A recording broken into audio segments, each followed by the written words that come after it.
Lee, we are back with the fourth installment of Friday the 40th, talking about the quote-unquote last movie of the series, Friday the 13th, the final chapter from Yeah. 1984. Turns out not to be the case. This was actually the first Friday the 13th film that I saw in part. I remember I was probably 8 or 9 years old when it came on cable. I coerced my parents somehow into watching it, so we sat down at like a Saturday night watching it on Showtime or something. I Together? got together Okay. Yeah. and we had dinner out. It was like TV dinners on the TV trays. And I had a blanket next to me so I could pull it over my eyes if I got freaked out. And of course I did. I made it as far as the knife going through the banana girl hitchhiker's neck.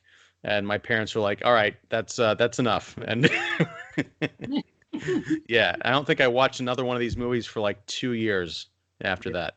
It was the second one that I saw. So I saw part three in the theater, and then, as we talked about last month, and then I saw this one in the theater also. I was just probably a little bit older than you, so I remember seeing it on opening night, Muskegon, Michigan, with the full packed theater people, which was just a great memory. So I saw three, four in the theater, and then I went back and saw, I think, one and two, or maybe simultaneously. I was seeing them on home video, right? So, Yeah. yeah. Well, so what did you make of the final chapter when you first saw it? I mean, it opens with a really nice montage of the first three films, and then it gets right into this kind of an epic feeling of the police and ambulance cleanup after part three. So it really does make it feel like this is the king of the slasher movies going out on a high note. Yeah, I mean, I loved it. I remember loving it on the opening night and thinking it was the coolest thing ever, and the effects were great, and of course the audience was really into it, and I liked the cast and so forth. And I think as years have gone on, I still like it. I'd probably rank it my third favorite in the series. And there are definitely things we'll get into that I don't think are very good. That I think sometimes people who think this is the best one in the series overlook. So we'll talk about a few of those things also. But I think it's on the whole really good, simply because it had a good director behind it. Now, when I say really good, we're not talking about good as in an Oscar level movie that you and I in the critics branch are going to herald this movie as being a masterwork of cinema. Neither would anybody in it, including its director. But it does what it's trying to do pretty damn well because Joseph Zito knew what he was doing. And I remember before I ever even thought about anything like what constitutes a good movie, just being really thrilled by this one. It was the time and place and the fact that I could finally see something like this on my own that it contributed to that. Cool. Now, I was listening to the audio commentary that Joseph Zito did on the Blu-ray with, I think, the editor and the screenwriter. Yeah. And one thing he noted was he had done other movies before, and this is the first one that involved explosions, specifically the Jason hockey mask that blows up, in the intro that he wasn't quite fond of. But were you familiar with him as a director beforehand or even since? Because I haven't seen anything else that he's done, I don't think. Oh yes. So the Prowler, which you should see, which was made in I think '81, was it's kind of a seminal slasher movie. As you look at the top tier of slasher movies, at least those that aren't embarrassingly bad, but are actually decent for what they are. And the Prowler is one of them, and it is one of them because Tom Savini did the makeup effects in the Prowler also, and so that pushes that movie up into the realm of one of the Holy Grail, simply because it's a Tom Savini movie. But Joseph Zito went on to do things like Missing Invasion USA with Chuck Norris as well. So he was a pretty good action director also, and really kind of has the chops and this is not a knock on him, but as a B-movie director. And so I've enjoyed his movies for what they are, which sounds like a backhanded compliment, but it's actually a compliment. And I think he's efficient and a pretty good director. And the Prowler can kind of stand up with this movie, in my view. That's a blind spot for me. I've heard of the Prowler. I knew that Savini had done the effects, but I just never saw it. That's the one where there's like the killer's wearing like a military helmet or something. I think I'm more familiar with the box art than anything else. Yeah, absolutely. And so sometimes we look at tiers of slasher movies. Like we've got the what I call the top tier, which is Prom Night, Terror Train, He Knows You're Alone, Hell Night, My Bloody Valentine, When a Stranger Calls, Happy Birthday to Me. I mean, these are the well-produced slasher movies. Some of them even came from studios. And then there are the next tier down, that are a little bit less well produced, were made independently in some cases, and of course cheaply, and they rely really on the cutting of the horror sequences and the effects, and the Prowlers in that tier, in my view, right under those kind of top grade ones. And so it's definitely one to see. Out of curiosity, where's The Burning lie in that? The Burning lies right near the top. So you'd put The Burning probably right in the with the ones I mentioned. The Burning has a little less polish, maybe than something that came out of studio at the time when studios glommed onto the slasher craze and put a little more money behind them. They tended to look better from production values and so forth. But The Burning really is, again, known for those effects. And those are, I believe, there's Savini effects in The Burning also, correct? I think so, yeah. Yes, Because that was like the year after Friday the 13th. The first one, I think, was like 81. 81 for The Burning. And so The Burning has seminal horror sequences in it that will go down as some of the great sequences in slasher movie horror, including the famous Raft sequence, which was edited and then made its way back in, thankfully, to the Blu-ray version. But so The Burning I would put right there in the top, and many would put it above some of the other movies that I mentioned. Okay, cool. Because I was waiting for you to say The Burning, because I'm not nearly as steeped in the genre as you are. I was just wondering if that would make the cut, as it were. Okay. But so all right, the final chapter. It opens with that montage, and then Jason goes off to the morgue. Something I'd never really noticed. I've seen this. This is one of the Fridays that I've seen the most, because it's up there. It's probably my second favorite, I think. Mm-hmm. But I never noticed until today how long the Zito lingers on the aftermath of the ambulances and the police cars leaving, Camp Blood. It like hangs there with this great, Harry Manfredini kind of an eerie, I think he called it the funereal score or something. But it gets quiet, and you don't have a lot of quiet in these movies, especially in the sequels. Yeah, that's a pretty interesting scene. It was the last thing that was shot in the movie, and it turns out to be the first scene in the film. And there's kind of a nice crane. There's a shot that goes across, as you know, across the kind of yard area as they're taking him out in the ambulance, and there's a helicopter over it. And from the commentary, there's some cool stuff related to how they lit that scene. It's really well shot and made, and of course it leads to the sequence in the hospital, which was originally not the sequence for Jason to escape. He thought that he would escape from the ambulance, and the ambulance being stuck in the mud or something like that. And they ended up shooting that hospital sequence. Now, I want to ask you about that. I've always thought that extended sequence at the beginning was kind of superfluous in a way. And it's much like the sequence in the beginning of the third film, which we talked about last month. It's the extended sequence in the with two characters in the store, the married couple that are bickering. And so I always want to get through these sequences at the beginning of the movie, because I feel like sometimes things are tacked on to the end of a movie, but these always seem tacked on to the beginning. I really felt that way in this movie, that the hospital scene was belabored. I would agree with you, except that I loved Axel's death scene with the head getting twisted around. I thought that was nice and kind of cruel, because it's not just a regular throat slashing. It's taking his head pretty much all the way off. Yeah. But I liked the details that kind of hint at the fact that Jason isn't dead. I'm still convinced that he doesn't turn into zombie Jason until part 6, really, after he's been dead for several years, honestly.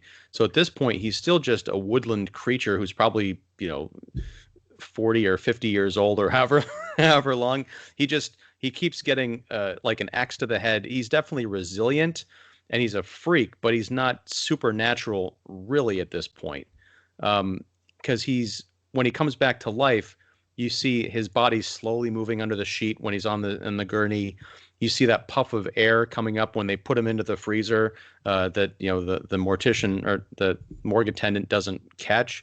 Yeah. So it's those little details that kind of make this, there's enough aerobicizing videos to last like 3 lifetimes. It's not exactly the leanest sequence in the film, but I do like that they are taking their time to get to the good stuff. Yeah, I like what you said about the character not becoming superhuman, although we would have to guess that maybe that happens in part 5 because his head has been split at the end of this movie. So in order for him to be back alive in some way, who knows how that would happen? But well, but he's not. He doesn't appear in part 5, oh, right? you know what? Actually, you're right. So I'm getting a little bit too caught up in the lore of all the movies being about Jason, and in fact, we have a little bit of different thing, which we'll talk about the wrinkle next month. But you're probably right about that. And one thing about him being more grounded or down to earth, maybe up to this point, or maybe particularly in this movie, is because Ted White, who plays him, has kind of the elegance of a stuntman in terms of the way he moves around. There's nothing too superhuman about it. And it all feels that it's grounded in kind of a reality, that this is stuff that could actually happen by the hand of Jason. So the hand on Peter Barton's face or otherwise, I mean, there's no superhuman quality but the stuff he's doing. And in fact, the way he's moving around and stalking and so forth is quite believable out of the real world. Yeah, and that's a great point because it's sort of like the Jaws phenomenon where you get little glimpses of him. The mask that he got, the iconic mask at the end of part 3, but that doesn't become a staple of this film until the third act. Really, you get glimpses of him sort of in shadow, or if you freeze frame it, you can kind of see the hockey mask. But it isn't until that scene where he's going after Peter Barton in the shower and you get a nice big close up of it. But I loved the image of the hand reaching out to crush his face against the wall because you get a great look at those really gross, overlong black fingernails. Yeah. Again, that sense that he's not a zombie, he's just this creature that's been living, in the woods and seeking revenge. And he's had a hell of a week too. As with part 3, there's a newscast that people are watching the beginning, and there's a sheriff or whatever saying that, the person who's been responsible for all the murders in Wessex County this week, he's finally been killed.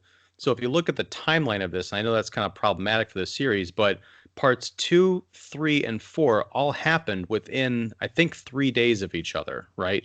That brought me to not a theory, because I know I'm big on my theories for this series, but just an idea of assuming these all take place in the same county, maybe not the same town, but the same general area, because Jason isn't like, going 50 miles away to a different part of New Jersey or wherever it's supposed to be. Is it possible that the survivor girls all ended up in the same place at roughly the same time? So you've got Ginny and Chris and Trish at the end, and Tommy at the end of this movie, all going to like the Wessex County Sheriff's Office or the same psych ward or whatever. And I would love to see that fan film.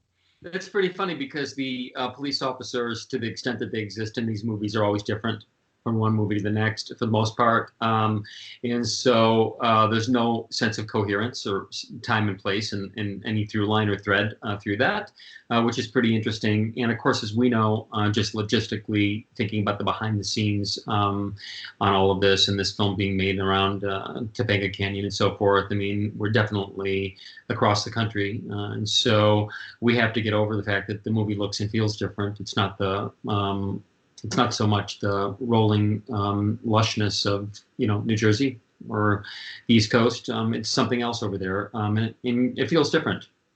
It still has that feeling to it. I think it might have been after you called it out to me. We're coming into part 3, which they started filming in California, and then in this movie, even though they're in the woods, it still has that very red, brown, almost dead California feeling to it. And it's disappointing. Even when it starts to rain later, it just doesn't feel, it just feels dry. Dry rain. I don't know. I can't articulate it. Here's a question. We got all these cops and emergency vehicles at the beginning of this movie. Who called them?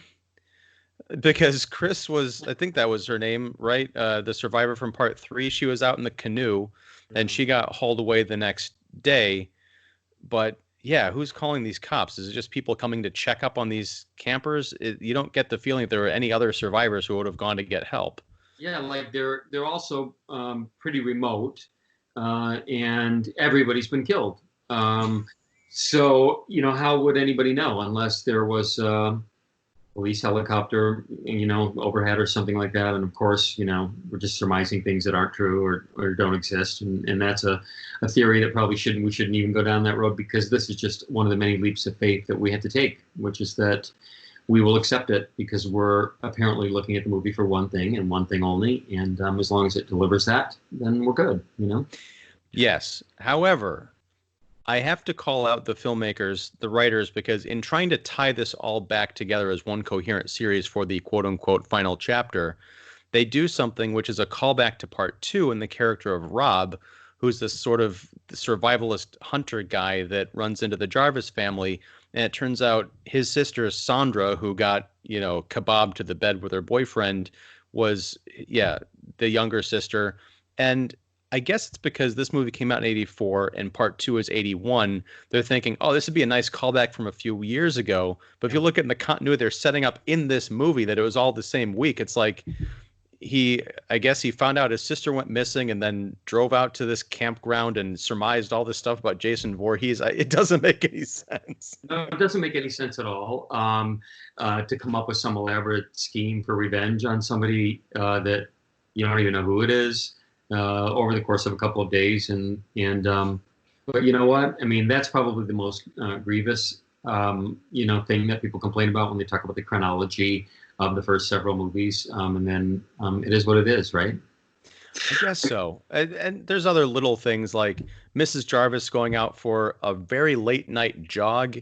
I guess coming because it's starting to rain, but still, she's read the paper. She read the newspaper headline that morning was serial killer's body disappears from hospital. Yes, I know. But nobody takes any precaution at all. Nobody mentions it after they talk about it at breakfast, and it just is business as usual. In the movie, I always was disappointed, I guess, in this movie that Joan Freeman, who plays the actress that plays Mrs. Jarvis, doesn't get an appropriate death scene. And then it's kind of a cop-out with her. And of course, as you know, they chose not to do that because Joseph Zito thought it would be not appropriate to have a woman of her age being murdered. I mean, this has happened many times in My Bloody Valentine and so many other movies, but he didn't want to do it. So they just sort of left that up to the imagination. And it gave us the impression that something was left on the editing room floor, which wasn't really the case. I know they came up with that deleted scene, which is like the dream sequence where I think Trish goes into a bathroom and finds mom in the tub and her eyes open and they're all white, and then Jason shows up. I haven't watched that scene in a while, but it was strange. I'm kind of glad that they didn't kill off Mrs. Jarvis on screen, because I think it's sad enough that she died, because she really was just innocent, trying to look after her family. Her biggest crime was going out for a late night jog when there's a serial killer potentially on the loose, and also just not having a care to lock the doors at all. Yeah, I mean, one of the things we should talk about with this movie is that it has a pretty good sense of place. I mean, meaning there are two opposing houses across the street from each other, and one of those houses, the Jarvis house, as we know, was a house that existed, that people actually lived in, and they just sort of relocated themselves while the scenes were being shot in the house. And the other one across the way was built from the ground up and built specifically to accommodate the sequences in the movie. And maybe we should talk about some of those sequences, because I think the movie does a pretty good job. And of course, Tom Savini came back for it, of delivering some pretty inventive murder sequences. Yeah, I mean, the house thing is interesting because you're right. The Jarvis house does look and feel lived in. It doesn't feel like it was set designed, and that's something I really cued in on watching it, yesterday. I feel like I've been in that house. I've been to like kind of these woodsy cabins. I'm like, yeah, this is really authentic. Now the kind of kids' summer rental place across the way, we don't see a whole lot of it, and it does have more of a vague kind of generic geography to it. Yeah, so let's talk about those kills. They really seem to go, or Savini kind of went for it here. And We also should talk about Ted White again, coming back to that, because particularly in the climax, his Jason is sort of a Jason I don't think we've really seen before in terms of the way that he aggresses and acts towards Trish in particular. But yeah, what's your number one kill from this movie, or your top six? I don't know. Is there so many to choose from? So it won't be purely based on effect, because if it were based on effect, it'd probably be the head turn at the beginning that you mentioned. But I actually really love the tossing out the window. I think it's great. Which one? Yes, the tossing of one of the Doublemint twins, Camilla or Carrie, out of the window and in slow motion onto the roof of the car. I think it's a fantastic scene, and just a great moment. And it's a little bit of a break from the norm of killing people with household tools or otherwise. So I thought it was pretty inventive, the throwing of her out the window. And I've always just liked the use of slow motion in that scene. I think it's pretty cool. It is, particularly how the windows, like all of the windows on that station wagon, just get blown out. I mean, I don't know if that was done with, timed charges, or I assume it wasn't the actual impact of the stunt person on the car, but it really sells the effect, and there's no way anyone's getting up from that. Now, I did find, and this is something I hadn't really noticed, was they do the rule of three with bodies flying out windows. You've got the Doublemint twin, you've got Trish, and then you've got Gordon the dog, and I'm like, this is really repetitive, especially because they all happen within like 15 minutes of each other. Yes, I know. And the dog, of course, people have always, I think Joseph Zito said people have bothered him forever about whether the dog was harmed going out the window, and that was all breakaway glass, as you know, and it was, dog just went for it. Out the window, the dog was also named Gordon. I think in real life, I'm not sure if that's true or not, but there is something interesting about windows in this movie, and door frames too. As you know, I think the door frame moment is really peculiar and pretty cool. It's pretty ingenious. That this is one of the only times in the series, with the exception of the altar that was built at the end of the second movie, that Jason takes any time to do anything with the victim post murder. And the shot of Crispin Glover over the door being ripped down from the doors is quite something. That's one of the memorable Jason moments, I think, in the whole series. That, and also, he does the same thing with Peter Barton's body, which is very strange, because you've got, it's not Sam. Sam's the girl who gets killed in the raft. Who's the girl that gets the axe to the chest? Peter Barton's girlfriend. Well, it's Barbara Howard is her name in real life, and her name in the movie is escaping me. Sarah. It's Sarah. Sarah. Yeah. Okay. She goes into the bathroom and finds Peter Barton's character. He's head down on the broken glass. Yeah, it's nice, horrific little scene. Although I noticed the back of his head should have been more like, squeezed tomatoes or something. It seems pretty intact for having gotten his, skull bashed in. But she freaks out. She runs downstairs, gets the axe through the door, which is a nice effect. I'm saying like 10 minutes later, Trish is in that same space, maybe 20 minutes. And she goes into the bathroom. Peter Barton is all of a sudden gone, and she turns and sees him nailed by a pike into the wall. Yeah. I just wonder about Jason's sudden obsession with interior decorating. Is he doing that? Well, we got a kind of glimpse of that in part 3, because when he cuts the guy in half, he hangs the body in the rafters so the girl in the cot can see it. Yeah. But he's really taking it to the next level here. Is that him doing it because he's crazy? Is that him doing it to intimidate his victims? Or is that just him doing it for the audience enjoyment? I think it's all, but I think Joseph Zito said, look, we wanted to elevate the IQ of Jason, and we want to give him some IQ points in this movie, and meaning that he would have some creativity about what he was doing when he was doing things like that. He also would be presented a couple times in the movie with options to make decisions and to be called upon to think about whether, for example, he should chase Tommy or Trish in that key scene at the end of the movie. So I think they were just trying to make him into something that was more interesting than a guy who would run around the woods killing people. And I think they did do that. And so I think it was probably just to elevate who he was a bit. There is a degree of savagery and anger in his performance in this movie. And I wonder if it's because if this really is day 3 or 4 of him killing all these people at different locations, he comes back from the dead or whatever, or he just comes out of the woods. And all of a sudden, people are moving into this camp, and he has to kill them. And then there's another batch of kids, and then another batch of kids. Like when he's like straight up grunting as he drives that knife into the back of the hitchhiker's throat while she's eating the banana, you can hear that, I just feel like he's pissed at this point, and he's just it's not a comedy, but it is kind of funny how frustrated and grumpy old manish he is the further along he gets in this series.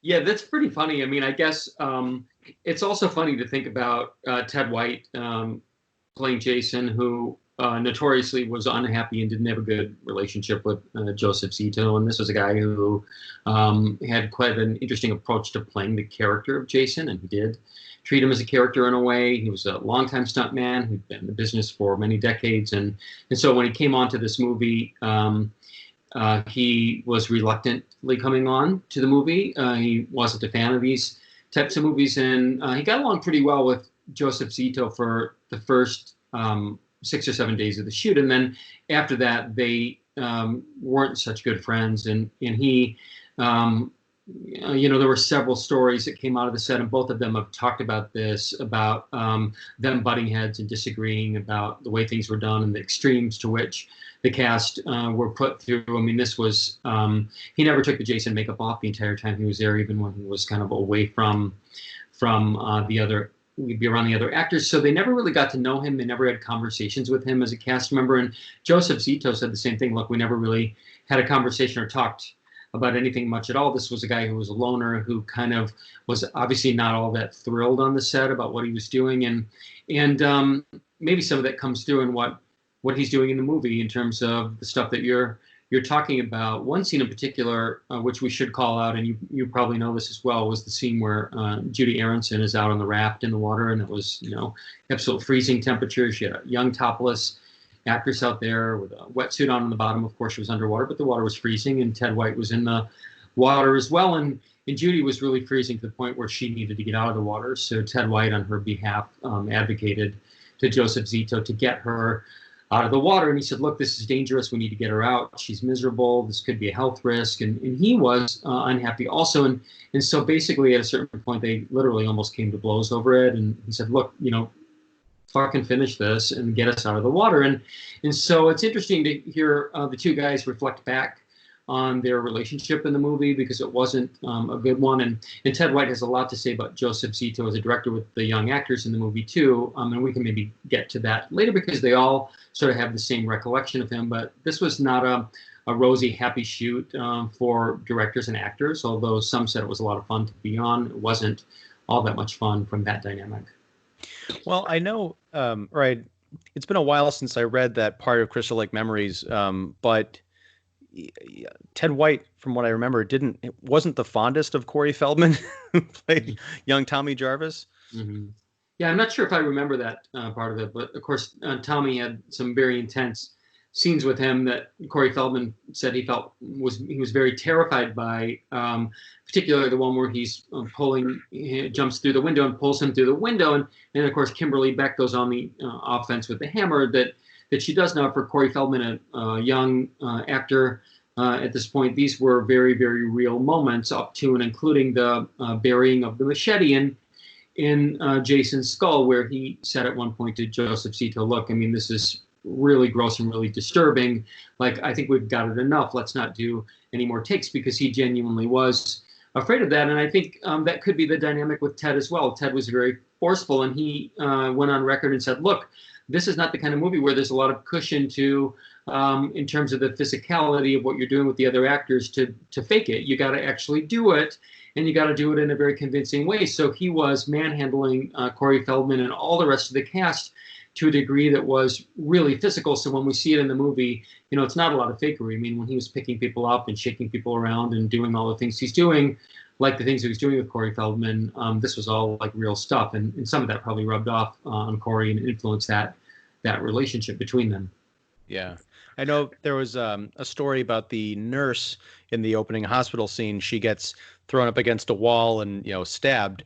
Apparently there was some kind of a button or like not an ingot, but there was a piece in the back of her nurse's cap, so when she got thrown up against the wall, it dug into the back of her head. Um, on the commentary track, Joseph Zito was kind of laughing about that. He said, Yeah. hey, it was stuck in the back of her head. She was fine. I'm Yeah. like, that sounds horrifying. It's kind of a funny thing because on a movie like this, there are all the added pressures of delivering the movie on the budget. It's low budget anyway, so there's not a lot of frills or comforts for anybody, and it's not really a movie that caters to actors in a way because it's not about them. And so, to the extent that they can give a performance that's good, they're usually on their own to do that, to come up with that, create that character, be that, create a spark on screen of something that's going to differentiate themselves, because frankly there have been so many victims that it's hard to remember even how they're killed sometimes, let alone who played them or what their names are. And so Joseph Zito's philosophy on the set was cut, print, we got to move on. And so for people like Peter Barton, who wanted to be directed or have a little more of a relationship with the director, for Barbara Howard, who was a young Chicago actress who played Sarah, who went in and kind of reluctantly ended up in the movie. She wanted to be in more serious dramatic stuff. I mean, these were young actors that were inexperienced and were looking to a director in some cases to help them to figure it out and to figure out who those characters were. And Joseph Zito, as a tactician of a director and a pretty efficient one, I don't think he cared a lot about any of that at all. Just getting the shot and moving on, and that was just the way this shoot was. And no, and that makes a lot of sense. It feels like some character or some actors were able to take the limited, I guess, opportunities for direction and really run with it. I'm thinking specifically of the characters of Ted and Jimmy, Crispin Glover and help me out with his name. Yes, they were, they're two of the most memorable characters in the franchise, not just because of the way that they died. Yeah. I think Crispin Glover's death is one of the most spectacular scenes with I think it was a reverse motion shot to get the cleaver into the face. Oh my God! But their whole dynamic of this fake computer that could tabulate the results of people's love lives, and the idea that you've got the one guy, Teddy, who's thinks of himself as a ladies' man, but I mean, honestly, he's probably a virgin. And it's almost like he's jealous of Jimmy, who apparently has had more success with women than he has, but he's living vicariously through it and putting him down because he's so jealous, and yet somehow they're best friends. Yeah. I mean, it's pretty funny. So I think if we looked at this in a macro sort of way, and we talked about Barney Cohen, the screenwriter on the movie, and what he had done before this. He wrote a number of after-school specials. I mean, this was his thing. And Joseph Zito approached him and said, "Look, as you're writing the characters in this movie, I want you to think about those characters in after-school specials." And those characters were known at the time to be the kind of real, as they would call them, sensitive teenagers who are going through things. And so please apply that perspective or lens to the characters you write in Friday the 13th. So when Joseph Zito and Barney Cohen talk about this movie now, they say, look, we have some memorable characters here. We were really focused on that, even if it doesn't appear to be. I mean, these were kids who had real concerns and love lives and relationships and so forth. And I would say, seeing the movie, that's not the case. I mean, I wouldn't look at any of those characters and apply any additional dimensions to them beyond kind of rudimentary functional of the plot. But the stuff you're talking about with the computer, I mean, that scene is strictly because Lawrence Monason made that up in that moment. I mean, he created that whole idea of the dead fuck and the computer and the whole bit, and that was what they were encouraged to do, to improvise as they felt like they needed to. And then sometimes the improvisational stuff would make its way back into the script or additional drafts of scenes. And so they went to Barney Cohen and they said, look, Crispin Glover and Lawrence Monason came up with this really interesting bit in the back seat of the car. We want you to work it into another draft of the scene. And he said, you got to be kidding me. This is terrible. It's not anything I would ever write. And it's the antithesis of the sensitivity I want to bring to these characters. And so he reluctantly did it. And then, of course, it turned out to be one of the really memorable scenes of dialogue in the movie, right? Well, it's amazing that you say that, the whole after school special aspect of it, because the relationship between Sam and Sarah does feel very much like, you know, the like a cautionary tale about being the easy girl, you know, that kind of a thing. You've got the young virginal type who, you know, the was it Barbara Howard? Is that who played Sarah? Yes. She looks like a young Sarah Jessica Parker. You know, it's like the perfect archetype. And I'm convinced that I'm kind of jumping around here, but there's a scene where she goes off walking in the woods by herself towards the beginning, and you get that sort of false POV of the killer, and you get the sense that she survived, and had she not gone into that shower with Peter Barton, she might have been a survivor girl, but nope, right up to the end, she made that choice. I know. I mean, these movies always say that they, or maybe John Carpenter said that he was never in Halloween intending to equate, sex with death, or more to the point, a retribution for lapsed morals of the kind of looser teenage girls versus the one who wasn't. And whether or not John Carpenter intended that or not, certainly the movie has been widely read that way, and it widely influenced the archetypes of the women in all slasher movies. And so we came to know the pattern of the sex equals death and so forth that you're referring to. And I think we know very well once that happens in this movie with her that was a little bit of a red herring, that what we've known about her up to that point is a good girl who wasn't sure whether she wanted to go all the way. We know that what will happen as soon as she does. And so that's a very interesting just countdown to that moment. I want to mention something also that they intended to do with the murder victims that I'm not quite sure they accomplished. And you can tell me what you think, but that's that they wanted to create a sense, as Barney Cohen said before, each of the deaths that the victim would be aware that their mortality was impending, that there'd be half a second where someone would be about to be killed and they'd know they were going to be killed. And I'm sure that they accomplished that, even though they think they did. They certainly do in the scene where the character of Eric is being killed, and he's aware that he's about to die, and he articulates that as he's in the basement, saying, he's killing me. But the rest of them I thought were just pretty standard issue, very quick in the moment murders, and so I wasn't sure what you thought. Yeah, I don't know that theory holds weight, because there are so many surprise deaths that, I mean, I guess in some cases, I don't think people even really saw Jason. I mean, we'd have to go back. I guess there was Paul on the dock. He certainly had plenty of time to rethink his life decisions as he's getting speared through the nuts. Judy Aronson on the raft. I mean, no, I don't think it feels like maybe while they're being murdered, there was a sense that, yeah, I'm being hacked to death, but I don't get the feeling that there's a moment of like suspense before the axe comes down or whatever that they're gonna die. I mean, the closest maybe we get besides Paul is Sarah. The axe comes through the door, she flies back onto the floor, and she's still breathing. It's not like that horror movie thing where they get an axe to the part of the body and they're instantly dead. She's still, like, when the scene cuts, she's still kind of like crying and heaving. Yeah. We talked last time about something that is a trend in all the actors that are interviewed about the roles they played in these movies, and it is very true with this one. It is down the line with everybody who appeared in this movie, who went on record in interviews saying the following: I never saw a Friday the 13th movie. I never liked the horror movie genre. I still don't. I haven't watched the movie. I am surprised anybody remembers it. I saw it with an audience, and I was mortified at what to be that people were cheering it on, and I wondered whether I made the right decision being in it. They didn't tell me that I was going to have to appear nude. I would have never taken this job if I had known that I was going to be required. I guess I didn't read the screenplay closely enough.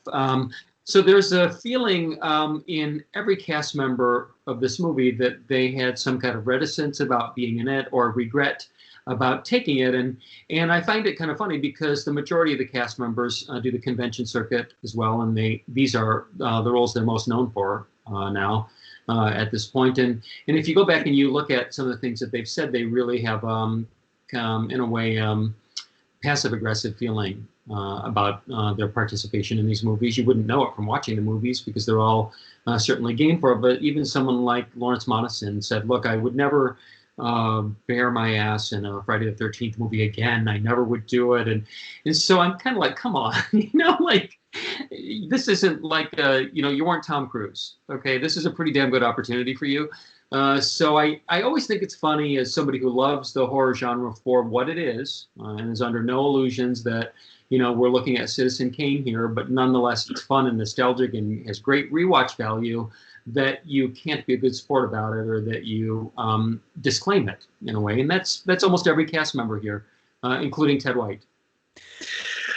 Yeah, I mean, there's a couple of people who really broke out of this movie. One is Corey Feldman, and the other is Crispin Glover. So I could understand that decades on, they've got this full body of work, and they'd rather talk about the myriad other things that they're known for. And they don't necessarily do the convention circuit to the degree that other people have. And this isn't to disparage anybody. I mean, they feel how they feel about these movies. But it is always kind of disappointing to hear people that were involved in something that you grew up loving, they kind of try and distance themselves from it. But maybe there is something to that lack of awareness up to a certain point of the culture, the convention, the horror community that's built up around this. Maybe the idea of watching this with an audience and being mortified. Was that opening weekend back in 1984? Or I have a hard time believing that's, at a special screening at a convention, because the crowd would treat anybody from this movie like royalty, right? Yeah. I mean, I think this is a trend with actors, not just in this franchise, but a lot of horror film actors. And once I interviewed Linda Blair, whom I love, who I met on the convention circuit, is just a great lady. But I interviewed her as a journalist before I ever met her that way. And I remember the publicist coming on the phone and telling me, it was a TV satellite interview, Linda doesn't want to talk about The Exorcist. And we were talking during the, I think it was TCM's 10 Days of Halloween or some series like that. And I thought, well, like, what will I talk to Linda Blair about if she doesn't want to talk about The Exorcist during Halloween, because that's sort of what we're doing. And so, and she wanted to talk about other things that she's got going on in her life, which is understandable, her kind of animal rescue endeavors and so forth. And again, I say this not as anything disparaging about Linda Blair, but I do think sometimes probably in her case and others, it becomes such a calling card across your body of work. And it becomes the thing that people always want to talk about, that maybe you just don't want to talk about it anymore. Although I don't think she wants to distance herself from The Exorcist. But I think it's interesting that horror movie actors sometimes love to say that I never watched any of those. I never thought I would be involved in one. I was a young actor and I had two other things that didn't come through, so I decided to take it. And I mean, it's very interesting. I think you gotta know your audience, because I feel like if you're talking in professional circles, like you're trying to get the next Paramount or Fox job, it's kind of okay to disown the schlock that you did, because like I really want to stretch myself and do something, more meaningful, meatier. But if you're talking to the horror community, the people that really put you on the map with this movie with their dollars, you got to kind of dial that back and realize they don't want to hear any of this. They want to be able to meet their heroes, or at least the icons from their childhood, and know that they own it. That's why I think, the people that we've talked about, Adrian King and Amy Steele from the earlier, parts of this, they really, I've met them, we've met them separately, and they were nothing but lovely people. Ari Lehman, I've met, I think all of the Jasons that I've met on the convention circuit were at the very least, humbled and appreciative that people love their work. And on the other extreme, they're absolutely thrilled that people remember them for these roles. So wonderful Melody Kinnaman that we're going to talk about next month when we get into it. I mean, there are so many of them that embrace it, and they're flabbergasted by the fact that the fans have, for 4 decades going now, elevated them in a way that they never would have imagined, spending 2 to 6 weeks on a movie, right? And suddenly they have a cult legendary status in a way. But it kind of, once I interviewed Gary Oldman for something, and I mentioned Sid and Nancy to him, and he said, and I was calling up a scene in Sid and Nancy, and I said, look, there's a moment in the movie where you did X. And he said, well, if you say there is, then there is, but I haven't seen that movie since the screening before it was released. and you know a lot more about the movie than I know, and so I'm not sure what to tell you. Huh. so, so I always kind of think about that context in a way that their perspective as the working actor in the piece is a little different, you know. And I'm not inside Gary Oldman's head, but kind of what we were saying about like Crispin Glover and Corey Feldman, when you've got decades of high profile kind of legendary movies under your belt from the thing that kind of kickstarted your career, it's more understandable that maybe they wouldn't be able to recall a detail from that. But when you've got other people where a slasher movie is their claim to fame, you might expect something a bit more forthcoming. Yeah. I mean, I guess we assume that they sit around and watch themselves in the movie all the time, and that it's, you know, a big deal. But most of them probably don't, or haven't in a long time. But I think Corey Feldman seems to be one of the ones who embraces this, and maybe it's because as a kid on the set around all this craziness and in naked, sexy, grown-up women, which was kind of a big deal for him to see Judy Aronson naked. He said, or was anticipating seeing her naked, and then I'm not sure whether that happened or not, or whether that moment was cut or not. But for Corey Feldman, it was challenging, scary, fun, and he has good memories of it. And I wanted to circle around to him and the character of Tommy Jarvis in this movie, and we'll talk about it next month too, because I think what Joseph Zito and Corey Feldman have pulled off in this movie, which I know a lot of fans would agree with, is that they have maybe inadvertently created a psychological complexity that reverberates through both of these movies in a way, particularly at the end of this movie. These movies can be very fun, kind of roller coaster rides where you're just having a good time with whoever's next on the chopping block in a way. But there is a scene at the end of this movie, as you know, in slow motion again, where Corey Feldman has got the machete and he's kind of finishing Jason off. And then another slow motion shot of his face at the end of the movie. And those are legitimately chilling moments that could pass muster in any good horror film, not just in this franchise. And they create a sense of psychological complexity in that character of Tommy Jarvis. And it's not kind of to be underestimated, because there's not that many of them in this series. And I think it really works. There's a real feeling of something diabolical or evil at the end of this movie in those two moments. Yeah, that's a great point, and I hadn't really picked up on it until you started talking about this. But Tommy Jarvis, in addition to killing, Jason because he's been, attacking his family, and he's this, legendary monster, I guess. At the very last scene where he goes to hug Trish, and then we see him open his eyes, and he's all like, possessed or whatever. Yeah. I guess they're kind of setting it up for not necessarily a sequel, because I think Paramount was ready for this thing to be done until the truckloads of money came in, because it's kind of like that reverse marketing was like, it's the last one, we're done with it, and then everyone comes to see it because it's the last one, and so they have to make another. Right? Cher goes on her farewell tour every 5 years or so, but nobody comes. It's like, right. But Tommy Jarvis in that moment has something in common with Jason Voorhees, which is a dead mother, right? Yeah. And so you could kind of see him going on this revenge spree if it had gone off in a different direction. I am a fan of the Tommy Jarvis character, especially at the the first and the last installments of the Tommy Jarvis trilogy. Part 5, which we'll get to next month, is kind of iffy in terms of that whole thing. But it's a great iconic character that I don't think anybody thought was really being set up as like, oh, we're going to follow Tommy Jarvis into adulthood, in this film. But it's a hell of an intro. Before we get kind of wrapped up, I want to ask you, at the beginning of this conversation, and maybe we've kind of touched on it intermittently, but you said that there were certain aspects of this film that you thought horror fans misunderstood or got wrong. What are those? And have we talked about them, or do you let her rip? What did I say again? I mean, I know it was only a half an hour ago, but it was almost an hour ago.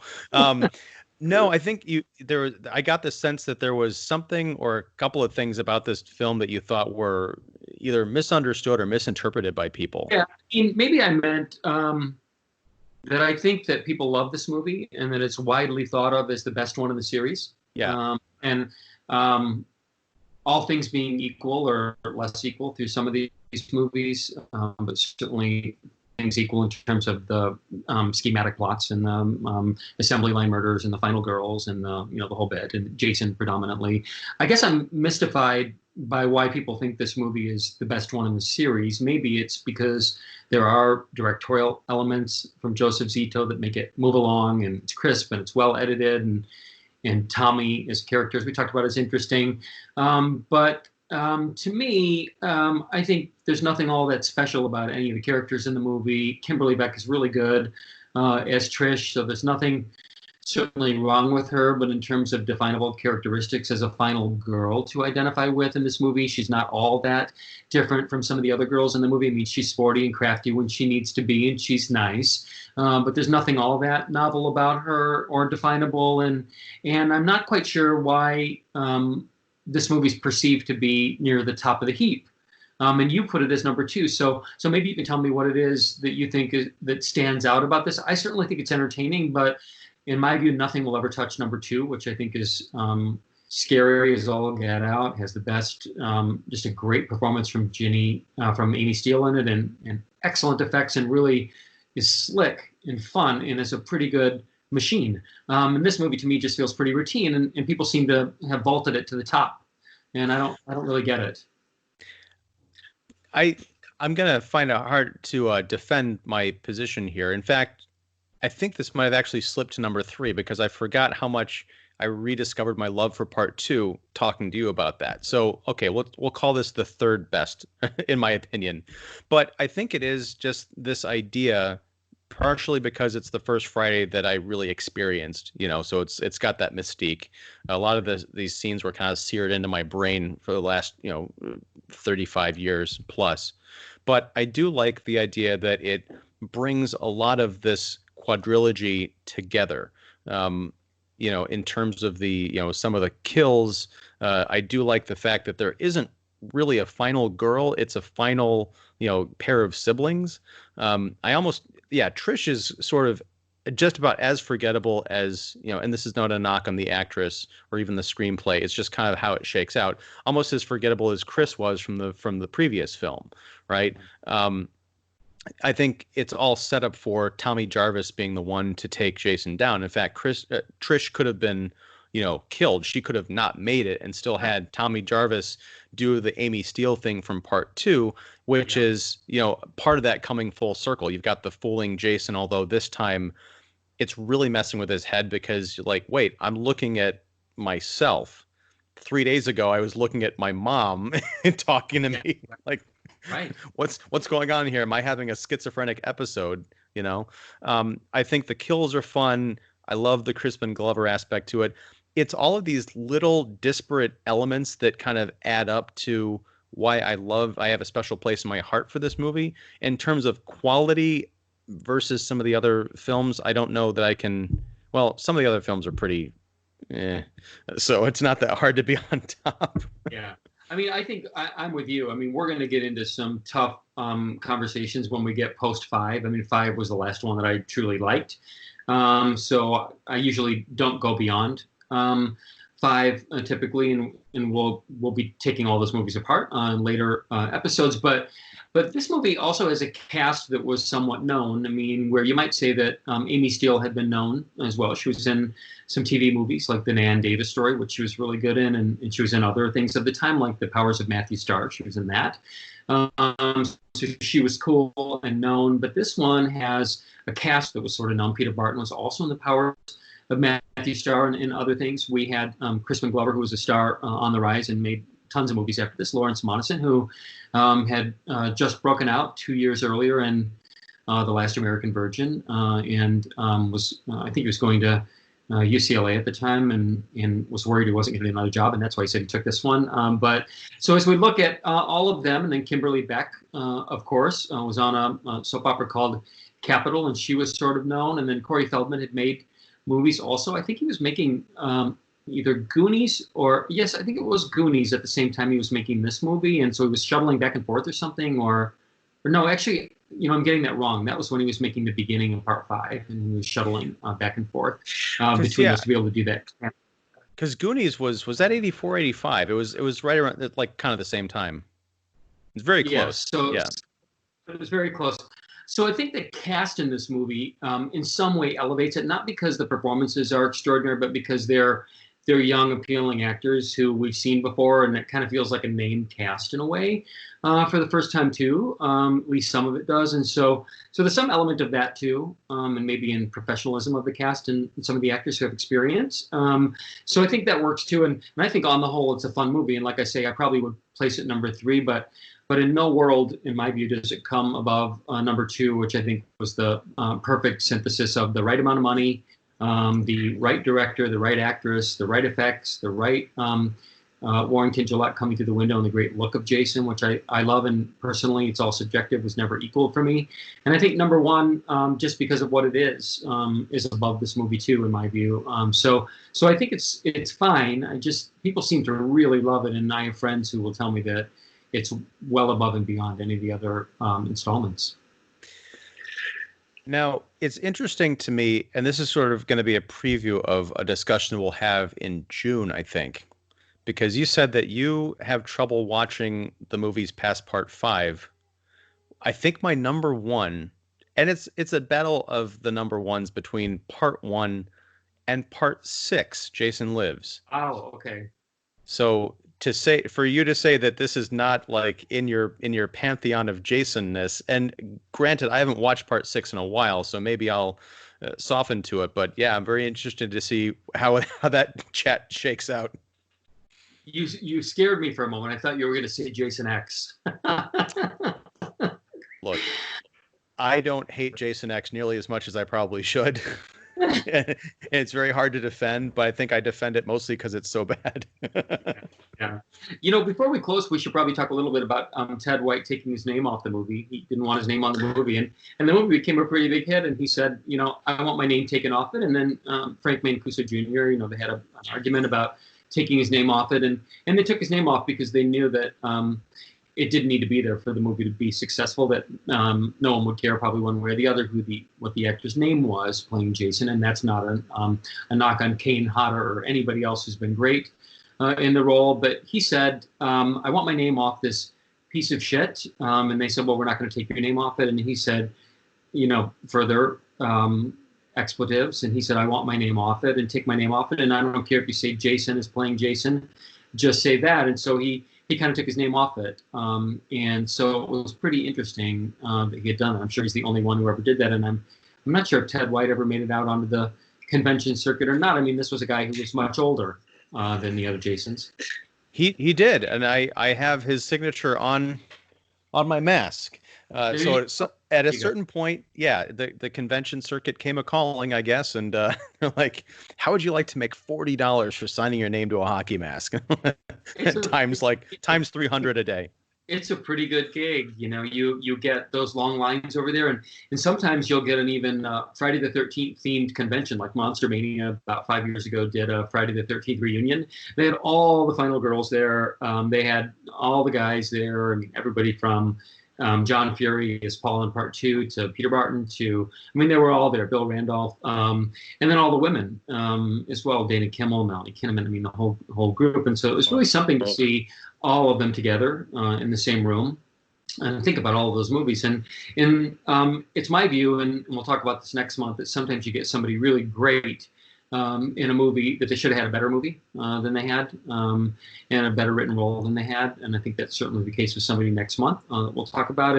And so, but it was really cool to see them all come together and sort of embrace the whole thing. And Adrienne King is probably the one who does that better than anybody. She has cultivated a massive global fan base and parlayed that into quite an iconic status. And she really embraces and dearly loves and interacts with and gives a lot of herself to the fans. And so it's a pretty cool thing.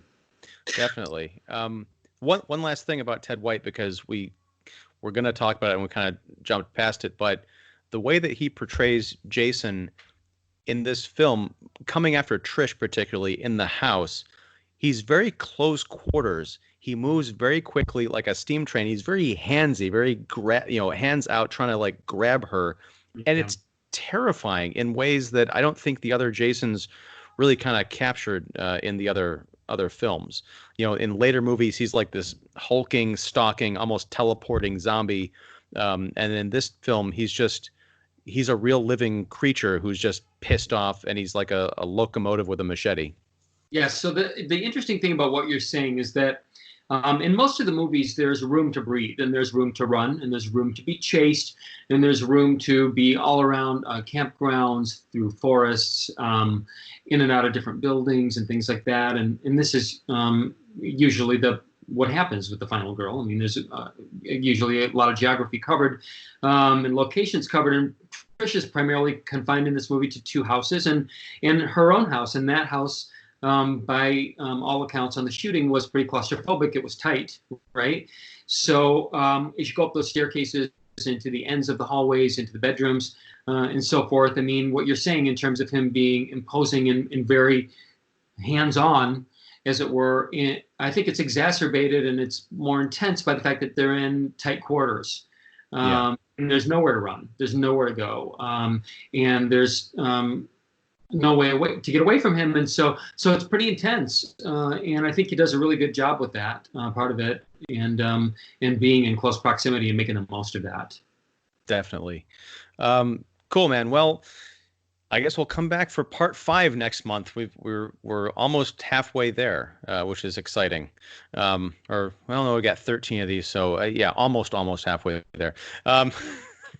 But yeah, thank you again, Lee Shoquist from ChicagoFilm.com, and yeah, enjoy, I guess, the rest of quarantine. Hopefully, hey, who knows? By the time we talk next, we might be out and about again. Fingers crossed. If we're out and about, we might have to go do this out in a public place so that we can, enjoy every free minute that we have out in the real world again. But nonetheless, maybe we'll go to Camp Novi Bosco on New Jersey, where they shot the original movie, and do one of these. Who knows? I don't know if I can swing that next month, but yeah, one of these days. All right, man. Cool. All right, well, sounds good. All right. Thank you again, and yeah, we'll talk next. We'll have a new beginning next month. Very good. Very good. So listen, yeah, I just want you to give a little tease about what's coming next month. I mean, and whether you feel like you're up or you're going to be down on this movie, because this one really divides people, and I have a pretty strong feeling about it for certain reasons. But do you also have a strong feeling about it? I don't have no. I really like part 5, but I think it's in that kind of Rian Johnson Last Jedi subverting expectations matter, where it gives you everything that you want in a Friday the 13th movie, ramped up on a lot of cocaine, and then it pulls the rug out from under you. And some people are indignant about it. I just say, bring it on.